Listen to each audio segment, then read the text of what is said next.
Om Gum Gurubhyo Namah. Om Gam Ganapataye Namah. Om Namah Chandikaye. The Devi Mahatmyam, or Glory to the Goddess, also known as Durga Saptashati or Chandi part, is part of the Markandeya Purana. This poem is significant to the celebration of and devotion to the Divine Mother during the 9-night festival of Navratri. The Devi Mahatmyam comprises of 700 verses and 13 chapters. It tells of the battles between the Devi or the goddess and various demons. It is divided into 3 parts: the Prathama Charitra, the Madhyama Charitra and the Uttama Charitra.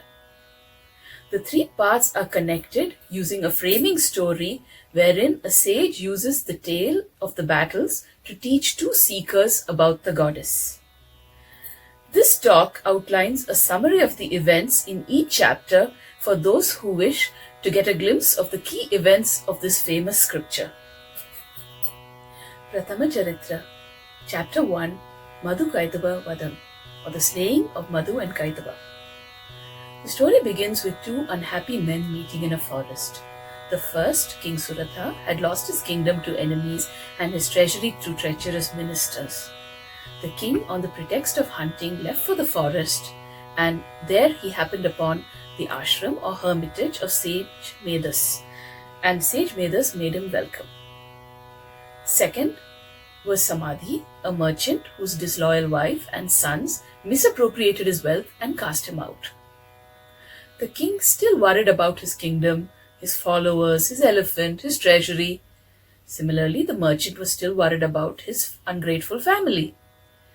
They decided to take the advice of sage Medhas to understand the cause of their attachment to the very things that were causing them sorrow. Sage Medhas, whose name aptly means insight, told them that the delusion was the illusion of goddess Mahamaya. Goddess Mahamaya created the whole universe, caused the bondage of material existence, and when pleased, she leads mankind to liberation. The king requested the sage to enlighten him about the goddess. The sage narrated 3 stories of the goddess to educate the king and the merchant about the glory of the goddess. The first story is the slaying of Madhu and Kaitaba.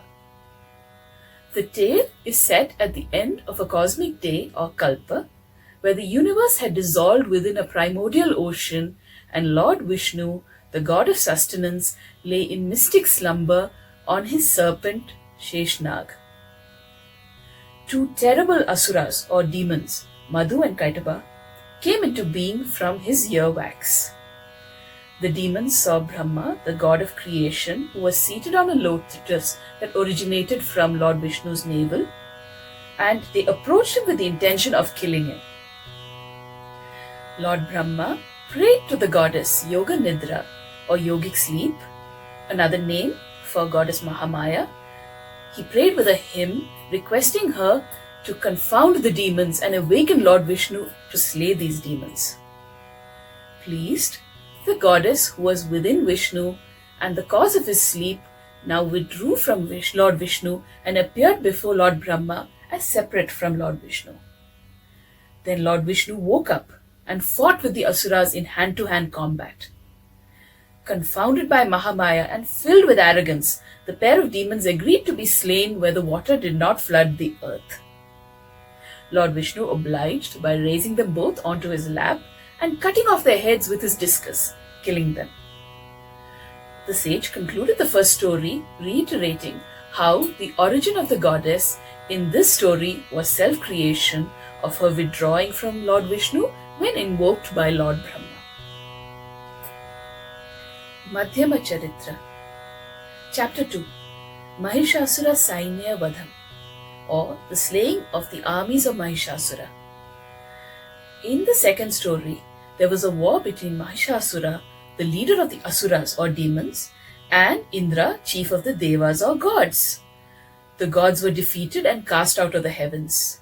Led by Lord Brahma, Indra and the other devas approached Lord Shiva, the god of destruction, and Lord Vishnu, and related the events leading to their defeat.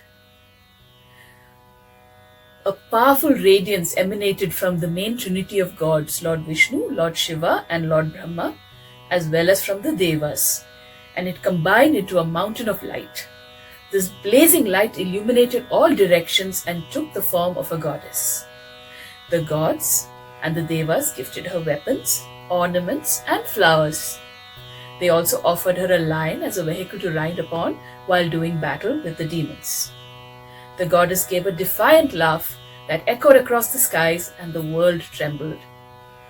Mahishasura and his army charged out to find out the cause of the noise and saw the radiant goddess. A battle commenced between the goddess and the demons. Mahishasura's forces included mighty generals and armies of powerful demons, but the goddess cut through their forces with ease, and every exhalation of her breath turned into hundreds and thousands of soldiers that fought beside her against the demons. Chapter 3. Mahishasura Vadham, the slaying of Mahishasura. The goddess began battling the generals of Mahishasura's army, starting with Chakshara, who was torn into 100 pieces. She severed Bidala's head with her sword, killed Durdhara and Durmukha with her arrows. One after the other, generals were struck down by the goddess, and some of them were also killed by her lion.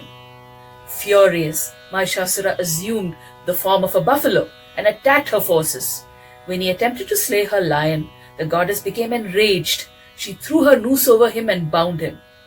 Mahishasura transformed into a lion, and the goddess cut off the head of the demon in lion form with her sword.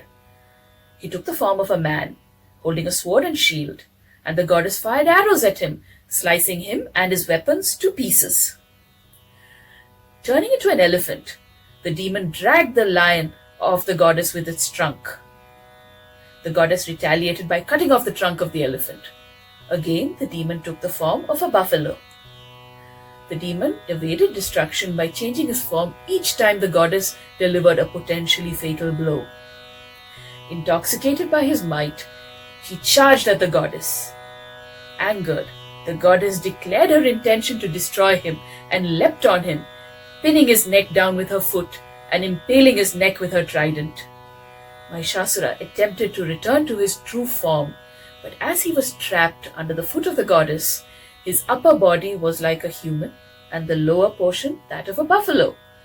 The goddess immediately beheaded him with her sword, killing the buffalo demon.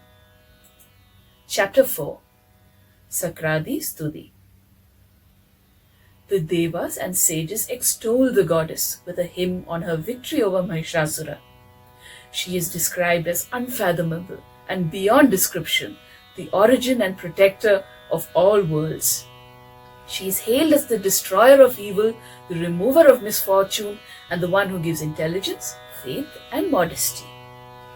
And she is praised as Parvati, Lakshmi, Saraswati, and Sarveshwari, and her protection is sought to eliminate poverty, pain, and fear.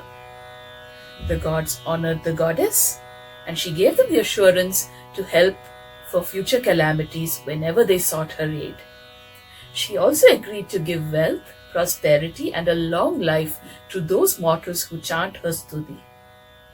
After granting these boons, the goddess vanished. The sage concluded the second story, restating that the origin of the goddess in this story was the result of the combined energy from all the gods and the Devas. Uttama Charitra. Chapter 5. Devi Duta Samvadam. Devi's conversation with the messenger. The sage narrates the tale of the goddess's victory over the demons Shumba and Nishumba in the third tale. Shumba and Nishumba were wreaking havoc in the three worlds. They seized the sovereignty of these three worlds, usurped the authority and possessions of the Devas, and cast them out. Recalling the promise made by the goddess to put an end to the worst calamities whenever remembered, the Devas went to the Himalayas and sang a hymn of praise to the goddess, seeking her aid. Goddess Parvati, the spouse of Lord Shiva, heard their prayers and asked the Devas to clarify who was being praised. The beautiful goddess Ambika materialized from goddess Parvati and informed her that the Devas were praying to her for help to kill Shumba and Shumba. This beautiful form, having arisen from goddess Parvati's physical form, was called Kaushiki, while goddess Parvati, whose color changed to black when Kaushiki emerged from her, was called Kalika. Meanwhile, two servants of Shumba and Nishumba, named Chanda and Munda, happened to see the beautiful goddess Ambika.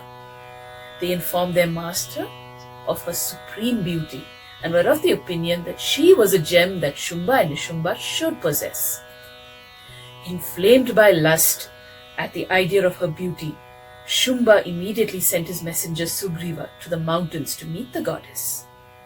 The messenger bragged to the goddess that Shumba and his brother Nishumba were now rulers of the three worlds and asked her to marry either one of them. The goddess told the messenger that she had previously taken a vow that she would only marry someone who defeats her in battle. Hence, she told the messenger to convey the message to Shumba and Nishumba that either would have to defeat her if they wished to marry her. Chapter 6. Dhumralochana Vadam. The slaying of Dhumralochana. Shumba was incensed when the messenger reported the response of the goddess. He summoned his general Dhumralochana and ordered him to use force to bring the goddess to him, slaying anyone who tried to help her. The demon general went with a large army to seize the goddess. When he charged at her, she reduced him to ashes by uttering the word Hum. Triggered by this, the demon army attempted to attack the goddess with their weapons. In response, the lion of the goddess shook its mane in anger, fell upon and destroyed the army. When news of Dhumralochana's death reached Shumba, he was enraged. Summoning Chanda and Munda, he commanded them to forcefully bring the goddess to him after slaying her lion. Chapter 7. Chanda Munda Vadam. The slaying of Chanda and Munda. Chanda and Munda took a large army to the highest mountain peak where the goddess resided. When they drew their weapons and tried to carry her off by force, the goddess cried in anger. From her brow, goddess Kali emerged with a frightful, emaciated countenance, slaying and devouring the demons. With a frightful roar, goddess Kali severed the heads of both Chanda and Munda and killed many of the demon army. Seeing this, the surviving army fled in panic. Goddess Kali presented the heads of Chanda and Munda as battle offerings to goddess Chandika, who is none other than goddess Ambika, and said that goddess Chandika would slay Shumba and Nishumba. As goddess Kali slew both Chanda and Munda, she would also be called goddess Chamunda. Chapter 8. Raktabija Vadam, or the slaying of Raktabija. Shumba lost all reason when he learned of the deaths of Chanda and Munda. Summoning the various demon clans, he set forth with an enormous army. When the demon army surrounded goddess Chandika, who is also referred to as Ambika and Durga in the story, she summoned female counterparts or Shaktis that emerged from the bodies of each of 7 gods, each displaying the adornments, weapons and vehicles of said god. These 7 Shaktis are collectively known as the Saptamatrikas or 7 mothers, and they came to the aid of goddess Chandika and goddess Kali. And from the body of goddess Chandika, another terrifying Shakti emerged. This form sent Lord Shiva as a messenger to Shumba and Nishumba to warn them of the consequences of battle, and hence was named Shivaduti. The 2 demons paid no heed to the warnings, and an intense battle began. As the war continued, the goddesses attacked a demon called Raktabija. When wounded, each drop of Raktabija's blood that fell on the battlefield took the form of an equally powerful Raktabija, and these in turn created more Raktabijas when wounded. Soon, thousands of Raktabijas filled the battlefield. Goddess Chandika asked goddess Kali to drink any blood that flowed from the wounds of all the Raktabijas to prevent the creation of new Raktabijas. Then, using an array of weapons, she battered all the Raktabijas as goddess Kali consumed the blood until, drained of blood, the demon was eliminated. Chapter 9. Shumbabada, the slaying of Shumba. Then goddess Chandika started fighting Shumba and Nishumba. Nishumba and his forces attacked the goddess, and Nishumba struck her lion on the head. In response, the goddess destroyed his sword and shield. Shumba tried to retaliate with various weapons, but all his advances were countered appropriately by the goddess, and Shumba fainted. Seeing his brother had fallen to the ground, Shumba attacked the goddess with an assortment of weapons until he too was subdued by her trident and fell to the ground in a faint. Meanwhile, Shumba regained consciousness and continued the attack with discus, club, and trident until the goddess pierced him through the heart with a trident. From the gaping wound in his chest, another being emerged, and the goddess severed his head, finally killing Nishumba. The remaining demon warriors either fled the battlefield, perished at the hands of Kaumari, Brahmani, Maheshwari, Varahi, Vaishnavi, and Aindri, or were killed and devoured by goddess Kali, Shivaduti, and goddess Chandika's lion. Chapter 10. Shumbabada, Slaying of Shumba.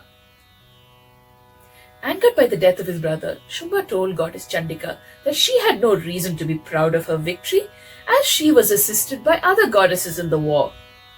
The goddess explained that all the goddesses who fought beside her are manifestations of her divine power, and with these words she absorbed all the other goddesses into herself.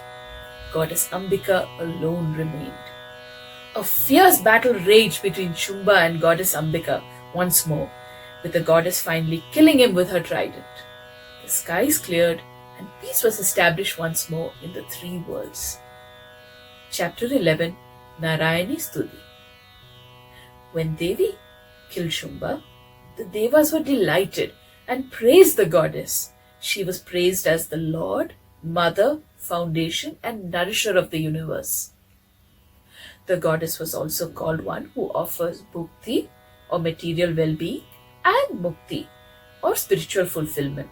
She is praised as the energy of manifestation, sustenance, and destruction, as the one that offers prosperity and the purusharthas, or goals of life. The various manifestations of the goddess as Brahmani, Maheshwari, Kaumari, Vaishnavi, Shivaduti, Narsimhi, Varahi, Aindri, Narayani, Chamunda, Saraswati, Durga, Katyayani, and Bhadragali were all praised. The Devas praise and seek the care and protection of the goddess. The goddess blessed the Devas and informed them about the various avatars she would take to destroy evil and bring peace to the three worlds. Chapter 12. Devi Charitra Mahatmyam. The goddess enumerated the merits and benefits of listening to or reciting the Devi Mahatmyam, of her victory over Madhu, Kaitaba, Mahishasura, and Shumba Nishumba, with unwavering devotion and focus on the 8th, the 14th, and 9th days of the lunar fortnight. Those who recite or listen to this will be freed from sins, they will not encounter calamities, will not have poverty, and will not have separation from their loved ones. Daily chanting and listening to Devi Mahatmyam removes problems, fear, diseases, and several other troubles. The goddess will be present in the dwelling, in her sanctuary, in a puja, homa, or other place where the Devi Mahatmyam is recited. Listening to the stories in the Devi Mahatmyam would bring auspicious results, help in overcoming fears, and bring all-round prosperity. The goddess also outlined several other benefits, including how chanting or listening to her glory can bring more results than pujas and homas. After explaining the significance of Devi Mahatmyam to the gods, the goddess vanished. Sage Medas concludes his narration of the three tales, explaining that the goddess is eternal, yet manifests again and again to protect the world. She pervades the entire universe and is the power of its creation, its sustenance, and its destruction. Chapter 13. Surada Vaishyayo Para Pradhanam.